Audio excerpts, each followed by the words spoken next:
우선 부동산 시장을 가지고 얘기하면은 지금 부동산 서울 아파트 실거래가 하락세가 굉장히 지금 무섭습니다.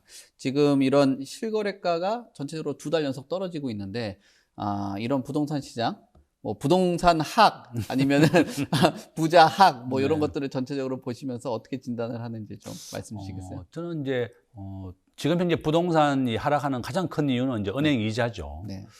미국의 기준금리가 금년 말까지 한 4.4% 정도까지 오를 겁니다. 그러면 이제 우리나라의 기준금리도 한 4%까지 오르고, 지금 현재 우리나라의 기준금리는 3.0이거든요. 네. 일반 국민들이 집 담보로 대출 받는 금리가 지금 7%까지 왔습니다. 은행이 보통 기준금리 3.0에다가 가상금리라든지 뭐 코픽스 금리 이렇게 해서 추가적인 이익을 붙여서 집담보대출의 평균 금리가 7%까지 왔다. 네. 근데 이것이 앞으로 최고 10%까지 오를 겁니다. 왜냐하면 미국의 연방준비은행을 우리가 이제 연준이라고 부르는데, 네. 연준은 지금 현재 미국의 물가가 8.5% 나왔는데 이번 달에요.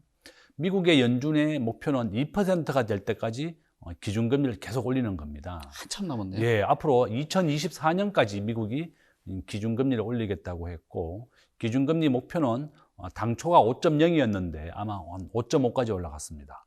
그러면 우리나라의 기준금리가 지금까지 미국보다 항상 1%가 더 높았습니다. 네.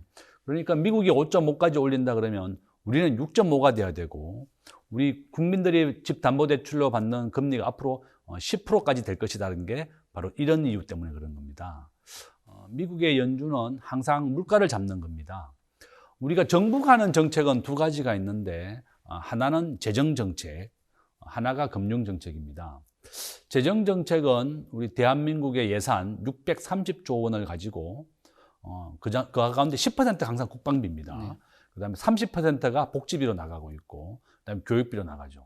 이와 같이 국가가 예산을 가지고 일자리를 만드는 게 재정정책이고, 기준금리를 통해서 시중의 통화량을 조절하는 것이 바로 금융정책입니다. 그래서 미국의 연준은 경기 상황과 상관없이 물가를 잡는 것이 목표입니다.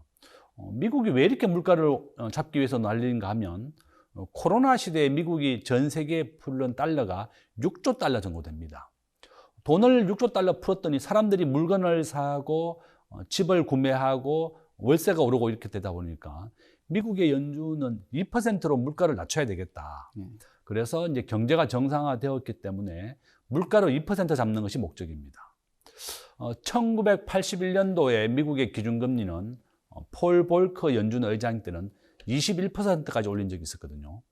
그러면 일반 국민들이 대출 받는 금리 연 25%가 미국의 금리였다. 이 정도로 미국의 연준은 물가를 잡는 것을 목표로 합니다.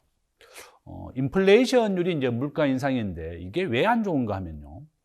물가가 오르게 되면 우리 근로자들은 회사에 가서 급여를 올려달라 그러고, 또 기업의 입장에서는 급여를 올려줬으면 다시 또 판매 가격을 올립니다. 네. 이와 같이 경제 악순환을 불러오는 것이 인플레이션이고 물가다.